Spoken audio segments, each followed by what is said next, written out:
From Uranus onwards to Neptune. Some 3 billion miles away from Earth, the probe would have to take a very precise trajectory over the north pole of the planet to get the best possible view of Neptune and its large moon, Triton. The challenge at Neptune was the most difficult one we'd had. We had to know within 1 second when we were going to fly over the North Pole of Neptune. That was a major navigational challenge. We had never delivered that kind of accuracy before, and if we were right, it worked, and if we were wrong, we had no second chance. After 12 years in flight, Voyager arrived at Neptune.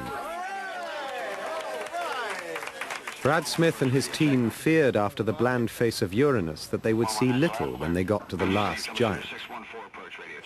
They need not have worried. Is that a rugged surface or what? I don't know what.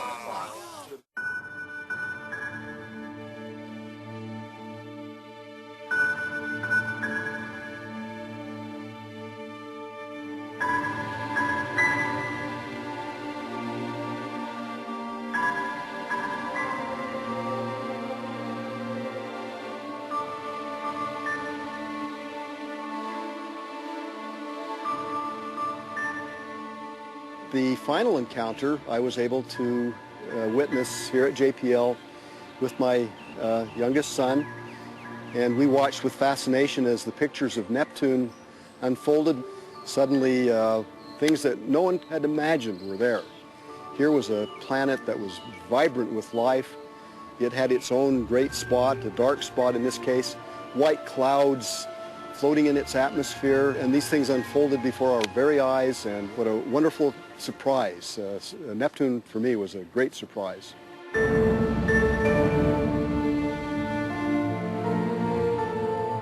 There was something strange and eerie about Neptune, because here, the last planet, you know, the sentinel at the outer edge of our solar system, looks like Earth, with its beautiful deep blue color and its white clouds floating in the atmosphere.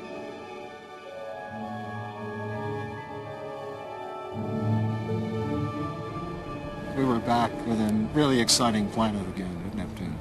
There were fast-moving clouds that moved in different directions, some of them almost at sonic speeds. The complexity of the planet's atmosphere was far beyond our expectations.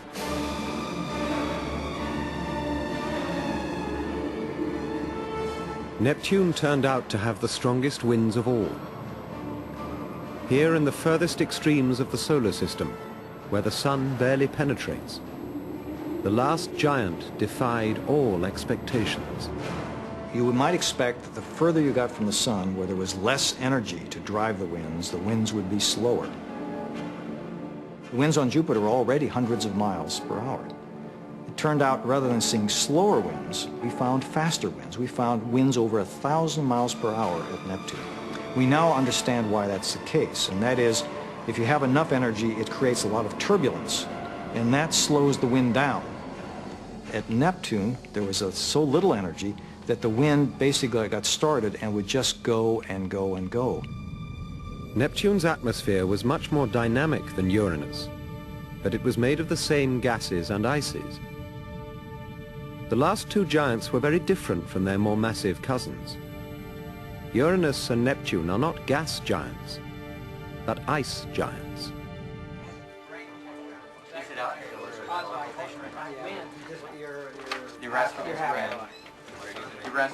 From Earth, nobody had seen a full set of rings at Neptune. But some scientists believed they had seen incomplete segments of a ring, which they called arcs. By the time we got to Neptune, I was leading the small group of individuals on the imaging team who were responsible for the rings and the ring arcs. In fact, there were some people on the Voyager imaging team who just completely doubted the existence of these things. They thought we were crazy. They thought we were wasting precious spacecraft resources. And so it was very gratifying to finally see that one image come down where we finally caught them in the act, the Neptune ring arcs. So it was a tremendous achievement.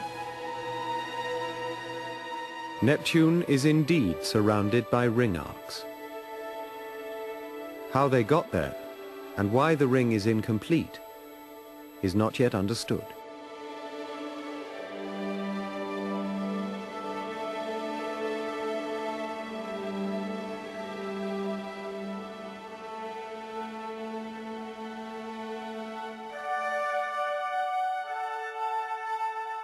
The impossible mission was almost over. Neptune's moon Triton was the final encounter.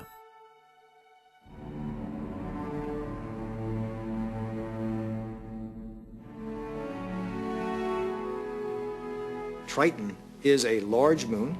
It's about the same size as the planet Pluto, actually. So if it were out in orbit around the sun, we would call it a planet. But it's in orbit around Neptune.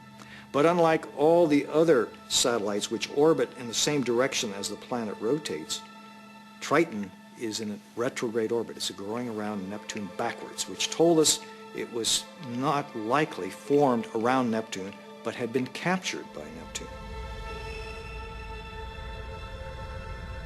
Triton is a moon that might have been a planet. But it strayed too close to Neptune and was caught by its gravity.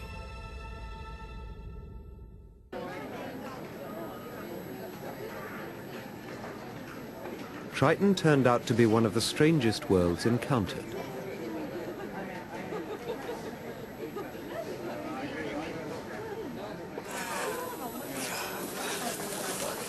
This is too much. This is much to believe.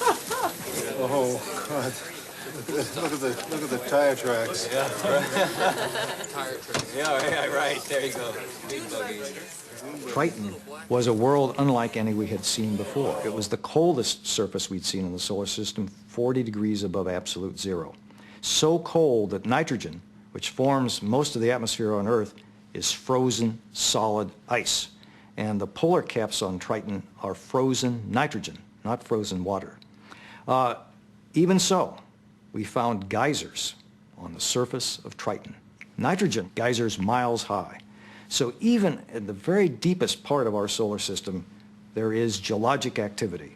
It is everywhere. The solar system is alive, evolving, and that's what makes it so exciting and makes it so much to learn.